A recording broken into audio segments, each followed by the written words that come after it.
What's going on YouTube? So Alfa Romeo has been in the midst of a revitalization of the brand for the last couple years, and this is the brand's bestseller, the Stelvio. It competes in the popular compact luxury crossover segment, and we've spent the last week with this model because we want to answer one question.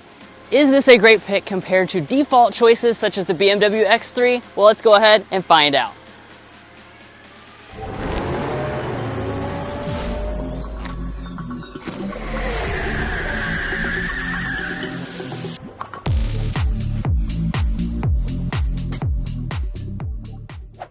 Let's get things started here with our quick spec dump. So now for 2025, we're down to just one engine. It's what we have today. It's a 2-liter turbocharged 4-cylinder engine with 280 horsepower. It's paired to an 8-speed automatic transmission. It's on a rear drive architecture, but it has standard all-wheel drive, and combined fuel economy is 24 mpg. Now, the base price for the Stelvio is $49,000, and if you're looking to buy one or any new vehicle, we'd encourage you to go to carconfections.com/newcarquotes to get the best price.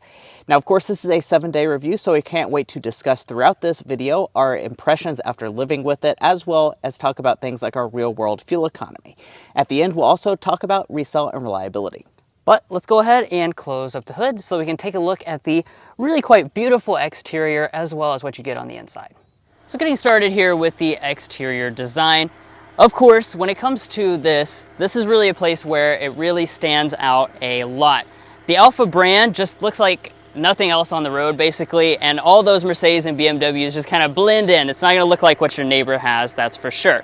Now, one of the things that they added just a couple years ago was the updated headlights here. So we've got the full LED arrangement, which looks a lot more premium than what they had before. You've got the signature 3 different rings there for your daytime running light and turn signal indicators. These are adaptive LED headlights as well. And then, of course, you've got a very aggressive look down here on your lower fascia. Now, I should point out that for 2025, they have kind of simplified the trim lineup. You really just have one core model and then a couple special editions. This is the core model. We also have the Veloce package, and that's going to give us the 20-inch alloy wheels you see here. I like this design. Again, it's very distinct. It matches perfectly with that grille, and then you've got those prominent red brake calipers behind it.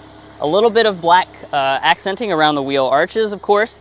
And then as far as our mirrors are concerned, they're gloss black. They come loaded with all the features, including blind spot monitoring and auto dimming on both the driver and passenger side.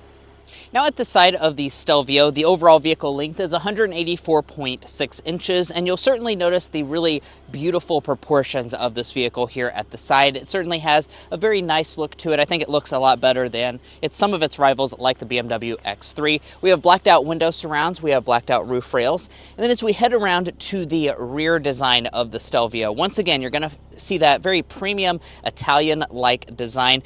Certainly throughout this week, we've had a lot of people definitely think this vehicle is a lot more expensive than its price tag. We'll talk about that a little bit later on. But as far as individual design touches, we have a spoiler up here at the top. We have a wiper through here. Pretty plain tailgate area, but we do have really nice tail lights. Now, our tail lights are going to have a clear lens, and they're going to be fully LED, including your brake light and your reverse light. As we drop down to the lower fascia, all of this is going to be nice and aggressive. We also have dual integrated exhaust outlets, and your tow rating comes in at 3,000 pounds. Now, as far as safety systems are concerned, you are going to get most of those as standard equipment, including things like adaptive cruise control. But if you want all of them, there is an available safety package that you can select.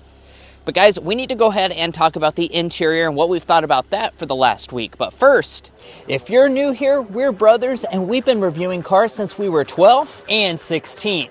We started young, and since then, we've reviewed over 2,000 cars at every price point. No matter what you're looking for, from our long-term vehicle videos to our side-by-side comparisons, we'd love for you to subscribe to be a part of our Car Confections family. Let's learn a lot and have some fun with all the latest cars. All right, now let's move to the interior. First, of course, here's our Q fob. It's a nice size, good heft to it. Shared some components with some other Stellantis products, and then you have remote start built into the fob itself. Getting inside, just reach behind the handle there, that will unlock the door. And then welcome inside the interior of the Stelvio. So you can tell right off the bat that it really is a lot more of a sporty environment than a lot of the vehicles that it's competing with. And we'll get into all the individual details of what you get on the inside. First though, I want to talk about these seats. So we have really liked these seats over the last week. Since we have the Veloce package, we get the sport seats. So that includes these nice thick bolsters. You actually can adjust those right here. So you can actually pump them up and it'll really squeeze you and hold you in place when you're driving aggressively. Of course, these are real leather seats as well with lots of stitching details, Alfa Romeo branding up there in the headrest. And again, just very nice seats with a lot of adjustments. Of course, you have memory seats over here on the side, 3-person. And let's go ahead and get inside. And let's talk about the overall material quality. Of course, you get the little animation on the gauge cluster when you get inside.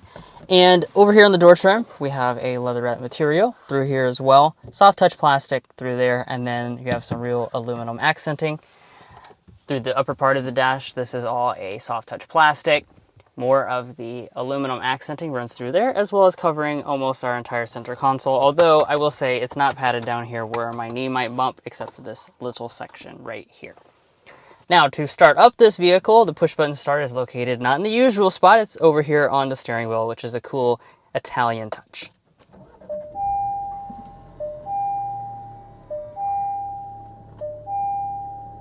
Now, jumping right into some individual features, let's begin with our gauge cluster. So we've got a really nice 12.3-inch full digital cluster. This display has some nice graphics to it. You can also customize each individual panel to what you like. I've just got it kind of on the simple mode because that matches with the overall vibe of this interior. There is no head-up display. Now, as we pull back to the steering wheel, this is another of our favorite elements of the interior. Very nice feel to this. I love the flat bottom design, good grips over here. And then, of course, featured behind each side there, we have the very prominent column-mounted paddle shifters. These things are huge. They're made of real metal. They work very nicely. We'll show that off later on in the test drive, but this has more of a performance tilt than most of the competition that we've been comparing this to. Now, the wheel itself is manual tilt and telescoping. We have standard heating as well. And let's go ahead and jump into interior storage. We'll start inside the center console, as always, where you'll find it loaded down with donuts, because here at Car Confections, we do the donut test and compare to all the competition. We have 7 donuts inside, so that's going to be a little bit on the small side for the segment, but kind of part of the reason is because the wireless phone charging pad slides in vertically here. That is a standard feature. It does work. It was just right on the edge, so don't have anything bigger than a Galaxy S24 Ultra, because it almost could not fit inside there when I was using it. As we move in front of that, you have your 2 cup holders underneath of that piece of aluminum right there. No additional storage beyond that. Now, the shifter here is nice and simple. Just pull back for drive, bump over here to the left if you want to shift manually or use the paddles I was showing you earlier. And then when we go into reverse, you're going to be greeted with that backup camera right there. This gets the award of probably the worst backup camera that I've ever seen in a 2025 model year vehicle, that's for sure. Especially when it got a little wet, when it was raining one day. I've just had to physically turn around and look behind me like I did in my first car, 2003 Ford Taurus, because it is really dim and really bad as far as graphics. There's no 360-degree camera system either, so it's going to be one of the ways that the technology here lags behind the competition, of course. Now, in this area, we've got 3 distinct dials. This is your drive mode controller called DNA. You've got a big controller for the infotainment system, and then you'll find your audio controller right over here. This has got the standard 8-speaker sound system, and we'll give that a sample right now.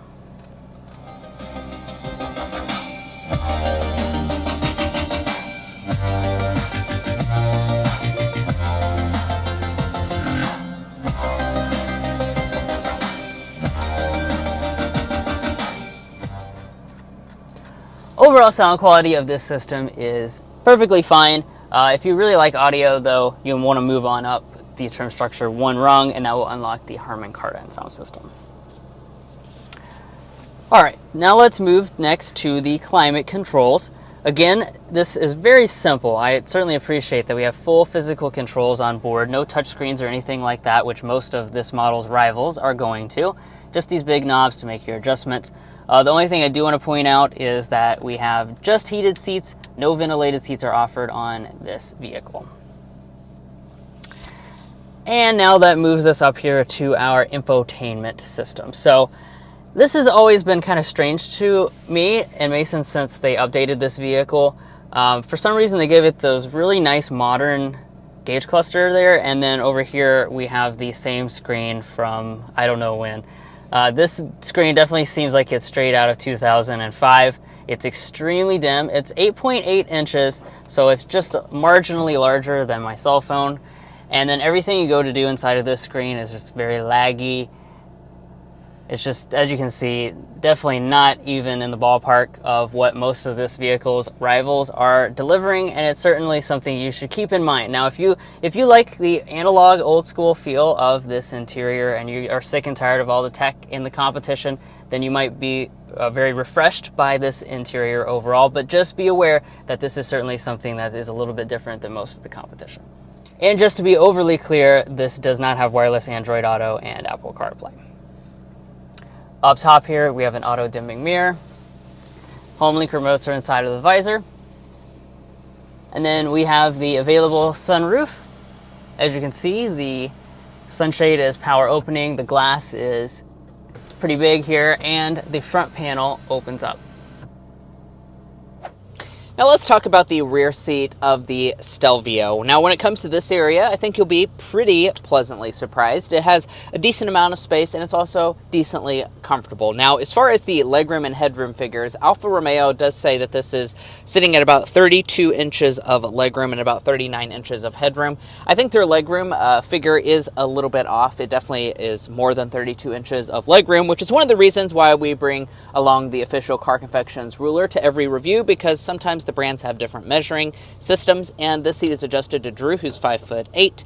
I'm 5'9" for reference, and I'm still sitting at about 5 inches of additional knee room, so that's pretty good overall. My feet can slide up underneath of the seat. The seats themselves do not recline, so be aware of that, but I do find them to be quite comfortable back here. As we fold down the center armrest, we have 2 cup holders inside. And then as far as other features, we have these vents, which are kind of cool. You can adjust them in any direction, almost like a Mercedes-Benz. And then down at the bottom, we have 2 USB-A ports and heated back seats. Heated back seats are actually standard equipment on all the Stelvio models. A little bit of storage underneath.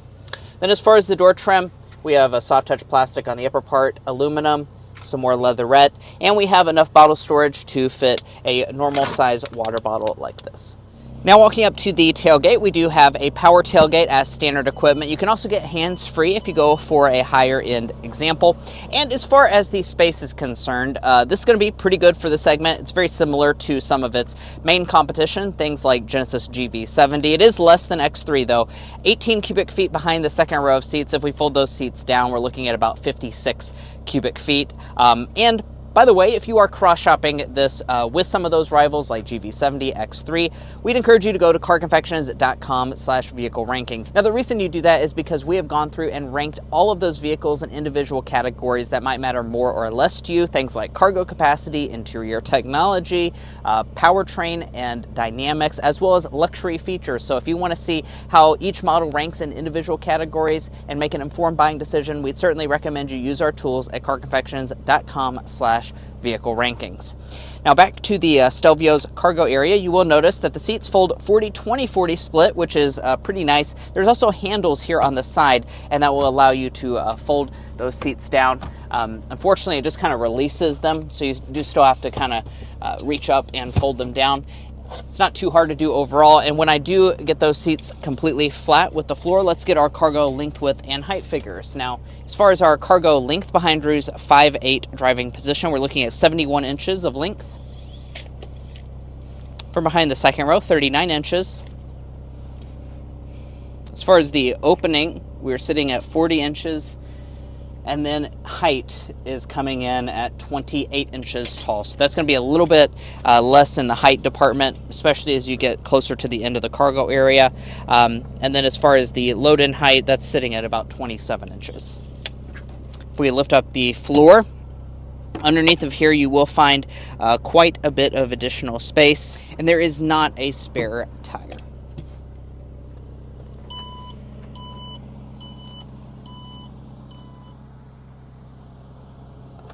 Well guys, here we are behind the wheel of the Alfa Romeo Stelvio. In this test drive, we're going to be discussing quite a lot, as you can see on the screen right now. We'll also be getting things like our sound level reading and discussing our real-world fuel economy. But first, we need to go ahead and start with a hard acceleration.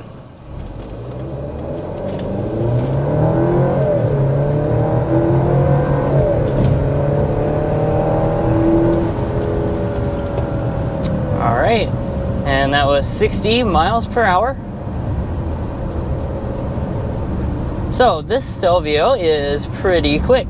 Now, like we mentioned at the spec dump, we're really just down to the one powertrain now. Unfortunately, the big bad news this year is that the Quadrifoglio is gone. Obviously, that was a blast. We did get to drive that one time during its lifespan, and it was really just a great fun. Super fast, sounds fantastic.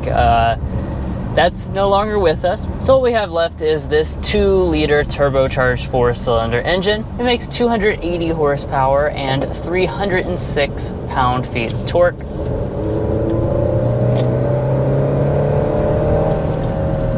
As far as the performance of this engine, it really is quite quick. I think when you initially get off the line, it definitely suffers from some turbo lag, but once those turbos spool up, or once the turbo spools up, it really gets this thing going pretty quickly. Yeah, the 306 pound-feet of torque really pushes you back in your seat, and really compared to the competition, this is going to have a very healthy power figure, a very healthy 0 to 60. Like we've talked about multiple times in this video, this is going to have a very sporty characteristic, and even though we don't have the Quadrifoglio anymore, this still has a very nice and sporty feel to it. It just doesn't sound quite as good. Yeah, the sound of it is not great. It kind of has a little bit more of an unrefined sound, but it's not too loud. Now, as far as the transmission is concerned, we have a ZF 8-speed automatic transmission. Besides for when you first start up the vehicle, this is a smooth transmission overall. And I'll demonstrate this later on when we get on the country section. It's very responsive to the paddle shifters, which helps enhance the fun-to-drive feel. Yeah. Now, as far as how power is routed to the ground, it does have a standard all-wheel drive. And as far as your EPA fuel economy, that's coming in at 22, 28, 24 mpg combined. And I think that also is a great segue for us to talk about our real-world fuel economy. So after driving around this vehicle all week long, what were we experiencing? Well, we'll go ahead and insert in a picture after we've depleted as much of the tank as we can this week, based on kind of a mix of city and highway driving, and you'll be able to see how it compares to that EPA estimate. Now, our early indication is reading quite a bit lower, but of course, like I said, we'll get you that full number in just a second. Now, as far as the ride quality goes for the Stelvio, we've been driving it around all week, and I have to say, it has pretty good ride quality. Now, this is one of the sportier options. I don't want to sound like a broken record, but it is very sporty in its character, so that means that it's going to have a little bit rougher ride quality than your average thing in the segment, like a BMW X3 or Mercedes GLC, a Volvo XC60, things like that are going to have softer sprung suspension. That's not to say this is bad by any stretch of the imagination, it just is going to be a little bit sportier in its overall character.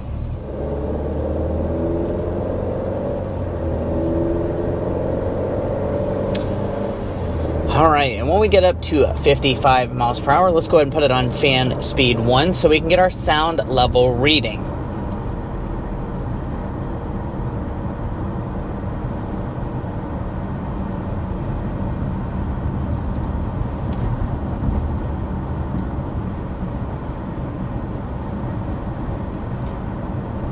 Very good. 53 decibels is what we are sitting at as our sound level reading here in the Alfa Romeo Stelvio. We don't have to sit here and guess how it compares to the competition. We can find that at carconfections.com/sound level readings. And that certainly is a pretty darn good sound level reading. We've been noticing this week that this vehicle is quite the quiet cabin overall. We finally got it back home in Kentucky to get you that official number. Most of the times before, I think both the times actually were in Detroit, which obviously gives you a little bit of a louder sound level reading.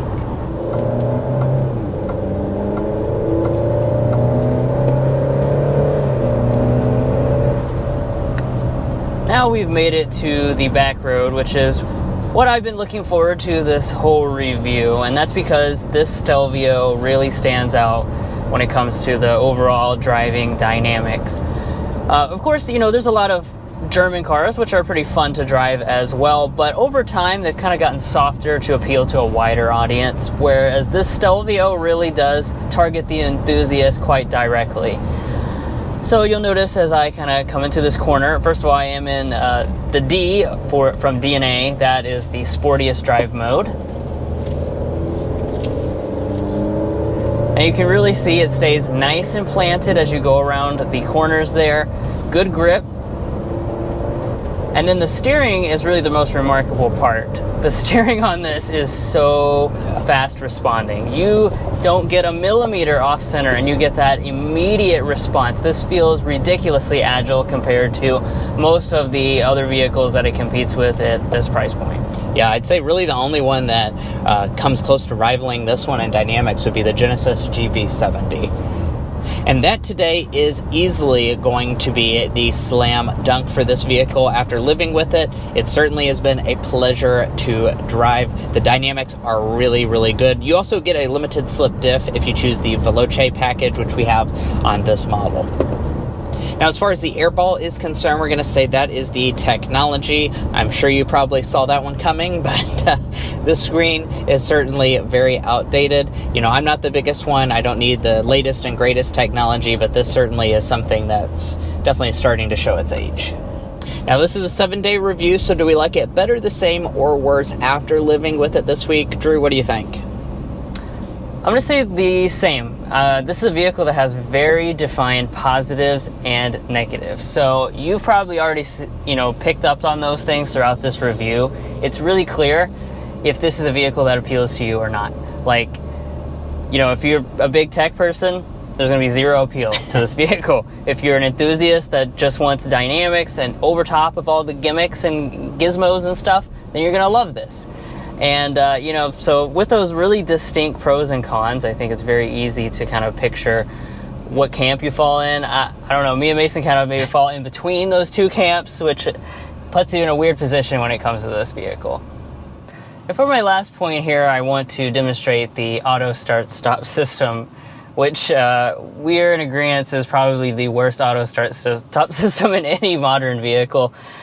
First of all, you come to a stop, it kind of chokes out. You can definitely feel it. Kills the climate completely. And then when you get off of it, kind of jerks back to life. It turns the climate completely 100% off. And then it has to reboot up and slowly build your air conditioning back up again. You have to keep the temperature like at least 5 degrees below what you actually want it to just to compensate.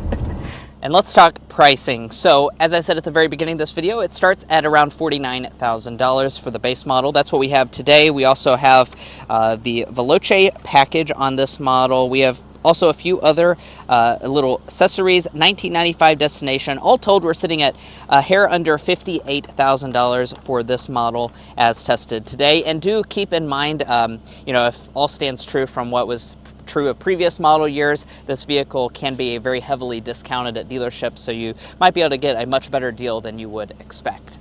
Now, if you're looking to buy a Alfa Romeo Stelvio or any new vehicle, we would encourage you to go to carconfections.com/newcarquotes to get that best deal. Now, the reason you do that is because we have a tool on our website that will connect you with local car dealers in your area to get you the best price. It's also going to give you access to invoice pricing information, which is a great tool for dealership negotiation. If you'd like to take advantage of that, as well as things like our monthly payment tool, you can check all of that out by following the link in the video description, as well as a pinned comment at the top of this video. But buying a vehicle is about more than just the original MSRP, so let's talk about resale and reliability. First up, let's talk about resale value. As an economics graduate myself, we took the time to develop what we think is a good estimate for this Alfa Romeo Stelvio's potential resale value. We estimate that after 5 years and 60,000 miles, as well as the 10-year and 120,000 mile metric, it will be below average for all vehicle makes. Now, we've also done the same for reliability by developing the Combined Reliability Index. This takes into account several studies and combines them in a way that gives you a more holistic picture. As you might expect, Alfa Romeo is rated below the overall industry average for all vehicle brands. Now, if you'd like to learn more about our resale values, our reliability data, or our methodology, be sure to go to carconfections.com/resale and carconfections.com/reliability. Buying a new vehicle is a very big decision, so you want to make sure you're making a smart purchase, especially if you're cross-shopping between different vehicle brands. Now, when it comes to your warranty, you do have a 4-year, 50,000-mile basic and powertrain warranty. You do not get complimentary maintenance.